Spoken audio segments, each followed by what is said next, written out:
Hello everyone, कैसे हैं आप सब। उम्मीद करती हूँ आप लोग अच्छे होंगे। जैसे कि आप लोग स्क्रीन पे देख पा रहे हैं, यहाँ पे हम लोग क्लास 6 का सिलेबस डिस्कस करने जा रहे हैं। ये आपका फर्स्ट टर्म और सेकंड टर्म दोनों का सिलेबस है, ठीक है। तो आप अपनी बुक सामने रख लीजिए और उसके इंडेक्स में लिख लीजिए, चाहे तो आप कॉपी पेड नोट डाउन कर लीजिए कि कौन कौन से चैप्टर आपको पढ़ने हैं।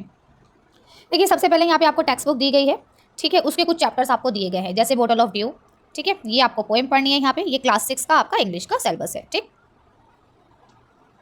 इसके बाद देखिए रामा टू द रेस्क्यू। इसके बाद यहाँ पे एक और पोएम है ना। फिर उसके बाद देखिए ये आपको चैप्टर दिए गए हैं सारे। चैप्टर 3 है, चैप्टर 4 है, चैप्टर 5 है, ठीक है। ये सब आपको पढ़ना है। उसके बाद पोएम नंबर 3 आ रही है, ठीक है। ये सारा सिलेबस आपको कब कंप्लीट करना है? 6 सितंबर से पहले पहले कंप्लीट कर लेना है।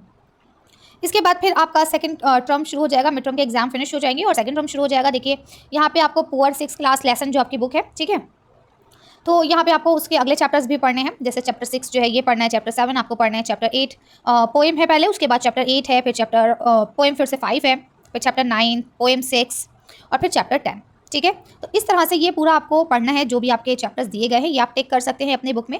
और ये देखिए यहाँ आपको पूरी बात लिखी गई है कि भाई ये सारा जो सिलेबस है सेकंड टर्म वाला वो आपको 31 जनवरी तक फिनिश कर देना है। एनुअल टर्म के लिए पूरा सिलेबस आपको रिवाइज करना है, रिविजन करना है। और इसके अलावा ये भी बोलते हैं कि एनुअल टर्म में होल सिलेबस जो है वो इवेल्युएट किया जाएगा, यानी पूरा जो भी चैप्टर्स है यानी 1 से लेकर 10 तक जो भी आपको पढ़ने हैं वो सब आपसे पूछे जाएंगे, ठीक है। तो ये था आपका क्लास 6 का सिलेबस। इसे आप लोग कर सकते हैं अच्छे से। अगर कोई डाउट हो, कोई कंफ्यूजन हो तो आप लोग मुझसे पूछ सकते हैं।